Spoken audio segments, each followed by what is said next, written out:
नमस्कार, आप सभी को गणेश चतुर्थी की ढेर सारी शुभकामनाएं। गणपति बप्पा मोरया, इस आह्वान के साथ पूरे देश में गणेशोत्सव की धूम मची है। सभी लोग गणेश जी की प्रतिमा को लेकर के जो है कोई अपने घर में ला रहा है, कोई मंदिर में बैठा रहा है गणेश जी की प्रतिमा को, कोई जो पंडाल, सामूहिक पंडाल हैं, वहां पर जाकर भगवान गणेश की पूजा कर रहा है, उनकी आराधना कर रहा है। और हम जानते हैं कि ये जो गणेश उत्सव जो पूरे देश में अब अगले कुछ दिन तक चलेगा, ये गणेश उत्सव सिर्फ भगवान गणेश की पूजा का उत्सव तो है, लेकिन ये सिर्फ जो है धार्मिक आयोजन नहीं होता, बल्कि बहुत बड़ा सामाजिक आंदोलन है।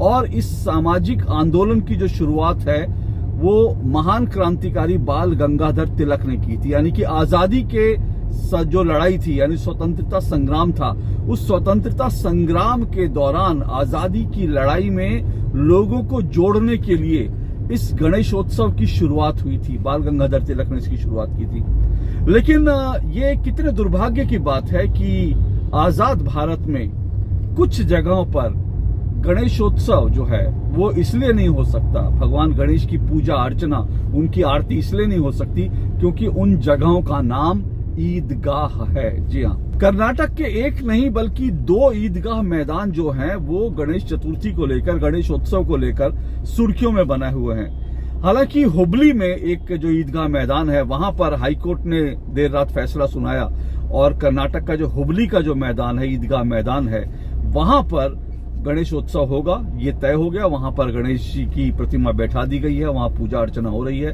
हालांकि बड़ी ये विडंबना वाली बात है, ये जो ईदगाह मैदान है, हुबली का ईदगाह मैदान है, जहां पर कोर्ट ने कल देर रात गणेशोत्सव की जो है अनुमति दी। हुबली का ये जो ईदगाह मैदान है ये बहुत विवादित रहा है। 1992 में जब नरेंद्र मोदी और बीजेपी के उस समय के अध्यक्ष डॉक्टर मुरली मनोहर जोशी के नेतृत्व में तिरंगा यात्रा निकली थी और ये हुआ था कि जम्मू कश्मीर में जाकर के लाल चौक पर जाकर तिरंगा फहराया जाएगा। उस वक्त ये भी योजना थी कि ये जो हुबली का जो मैदान है, ईदगाह मैदान है, यहाँ पर भी तिरंगा झंडा फहराया जाएगा, इसकी योजना थी। लेकिन 1992 में ईदगाह मैदान पर चप्पे चप्पे पर पुलिस तैनात कर दी गई। कर्नाटक में उस समय कांग्रेस की सरकार थी, चप्पे चप्पे पर पुलिस तैनात कर दी गई और उसके बाद वहां पर तिरंगा फहराने की अनुमति नहीं दी गई कि ईदगाह मैदान है, यहां आप तिरंगा नहीं फहरा सकते। और उसके बाद 1994 में जब उमा भारती, बीजेपी की जो बड़ी नेता और मध्य प्रदेश की मुख्यमंत्री रही, उन्होंने भी ये कहा, उन्होंने ऐलान किया था कि वो ईदगाह मैदान जाएंगी और वहां पर तिरंगा फहराएंगी, हुबली के ईदगाह मैदान जाएंगी और वहां पर तिरंगा फहराएंगी। लेकिन इसकी अनुमति उनको नहीं दी गई। काफी वहां पर एक बड़ा विवाद हुआ था। आप जाएंगे, गूगल करेंगे, आपको ये खबर उस वक्त के अखबारों में, उस वक्त के सुर्खियों में उस वक्त ये खबर थी। तो ये जो ईदगाह मैदान था, क्योंकि ये ईदगाह मैदान था, ये कहा जा रहा था कि ये तो वक्फ की प्रॉपर्टी है, तो फिर इसलिए जो है वहां पर तिरंगा फहराने की अनुमति नहीं दी गई। अब इसी हुबली के मैदान में, इसी हुबली के जो ईदगाह मैदान है, वहां पर यह अनुमति नहीं मिल रही थी कि वहां पर जो है गणेशोत्सव का आयोजन हो। म्युनिसिपल कॉर्पोरेशन ने कहा कि ये जहां पर गणेशोत्सव होना चाहिए, लेकिन उसके बाद कई मुस्लिम संगठनों ने इसका विरोध किया, मामला कोर्ट में पहुंचा और कल देर रात फाइनली जो है कोर्ट ने कहा, हाईकोर्ट ने कहा कि यहां पर गणेशोत्सव होगा। तो हुबली धारवाड़ का जो ईदगाह मैदान है वहां पर तो गणेशोत्सव की अनुमति मिल गई है, वहां पे गणेश जी की पूजा अर्चना हो रही है। लेकिन दूसरी तरफ बेंगलुरु का जो ईदगाह मैदान है वहां पर गणेशोत्सव की अनुमति नहीं मिली। कोर्ट में, सुप्रीम कोर्ट में यह मामला पहुंचा। हाई कोर्ट ने पहले वहां पर गणेशोत्सव की अनुमति दे दी थी, लेकिन जो मुस्लिम पक्ष है और उनके जो वकील कपिल सिब्बल हैं, वो बाकायदा इस पूरे मामले को सुप्रीम कोर्ट में लेकर आए और सुप्रीम कोर्ट ने कल अदालत का समय खत्म होने के बाद भी इस मामले की सुनवाई करी और कह दिया कि यहाँ पर ईदगाह मैदान में गणेशोत्सव नहीं हो सकता, गणेश जी से माफी मांग लेते हैं। तो इस तरह से ईदगाह मैदान में, बेंगलुरु के ईदगाह मैदान में गणेशोत्सव की अनुमति नहीं मिली। तो सवाल ये उठता है, ये ईदगाह मैदान जो है ये भारत में ही है कि पाकिस्तान में है? क्या किसी जगह का नाम अगर आप ईदगाह रख देंगे, किसी मैदान का नाम ईदगाह रख देंगे, तो क्या वहां पर गणेशोत्सव नहीं हो सकता? वहां गणेश जी की पूजा अर्चना नहीं हो सकती? आखिर वो ईदगाह मैदान ही तो है, वो कोई पाकिस्तान थोड़ी है कि वहां पर गणेश जी की पूजा अर्चना नहीं हो सकती। ये कहा जा रहा है कि तो वक्फ बोर्ड की संपत्ति है।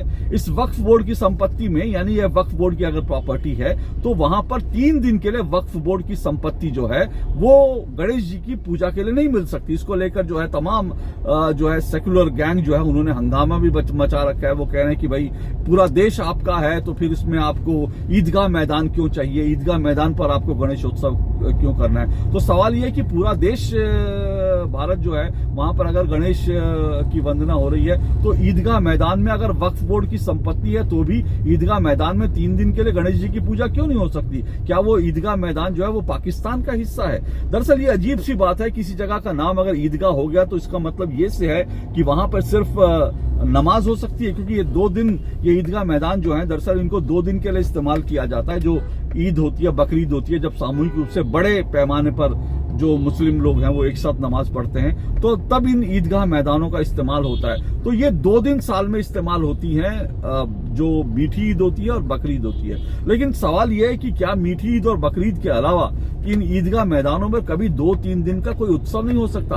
अब अगर दिल्ली में जो रामलीला मैदान है उसका नाम रामलीला मैदान है, ठीक है, वहां एक जमाने में रामलीला होती थी, अब भी वहां पर रामलीला होती है, लेकिन रामलीला मैदान का उपयोग रामलीला के अलावा भी तो होता है ना, सार्वजनिक रूप से लोग उसका इस्तेमाल करते हैं, वहां पर सभाएं होती हैं, कार्यक्रम होते हैं। तो क्या ईदगाह मैदान का इस्तेमाल क्या सिर्फ ईद की नमाज पढ़ने के लिए किया जाएगा? इसके अलावा नहीं किया जा सकता? ये कहाँ लिखा है? लोग ये कह रहे हैं कि ये जो वक्फ बोर्ड की संपत्ति है उसके ऊपर आप नजर गड़ाए बैठे हैं। तो वक्फ बोर्ड की संपत्ति पे कोई नजर नहीं गड़ाया हुआ। इसी हिंदुस्तान में वक्फ बोर्ड के पास इतनी बड़ी जमीन है, कई लाख एकड़ जमीन है वक्फ बोर्ड के पास। ये कहा जाता है कि वक्फ बोर्ड अगर जो संपत्ति का, जमीन की संपत्ति का, भू संपत्ति का हिसाब लगाएंगे तो वक्फ बोर्ड जो है वो भारत की सबसे अमीर संस्था है। इतनी जमीन है। अगर एक आंकड़े को मैं सही मानूं तो ये कहते हैं कि दरअसल जितना बड़ा गुड़गांव है, यानी गुड़गांव जिला जितना बड़ा है, उतनी जमीन जो है वक्फ बोर्ड के पास है भारत में। तो सवाल है कि इतना छोटा दिल आप क्यों दिखा रहे हैं कि ईदगाह मैदान है तो वहां पर गणपति की पूजा नहीं हो सकती?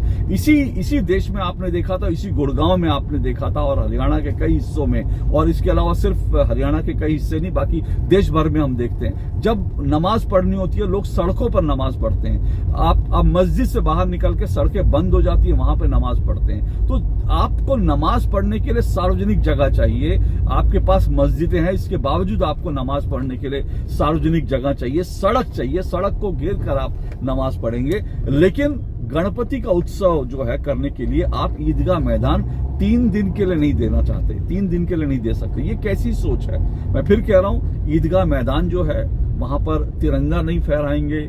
ईदगाह मैदान है तो वहां पर गणपति की पूजा नहीं होगी।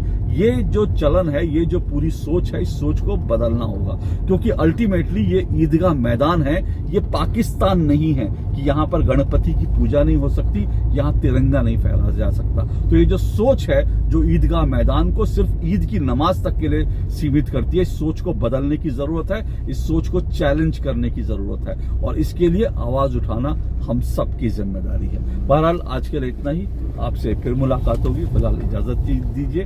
गणपति बप्पा मोरया।